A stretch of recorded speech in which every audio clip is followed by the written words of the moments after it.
The defeat shocked the American command. At Kasserine Pass, Rommel's forces had exposed serious weaknesses in the U.S. Army: poor coordination, inexperienced leadership, and soldiers who were not yet prepared for the brutal realities of desert warfare.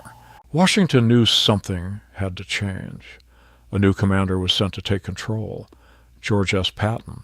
Patton arrived with a completely different approach. Discipline became strict. Uniforms had to be perfect.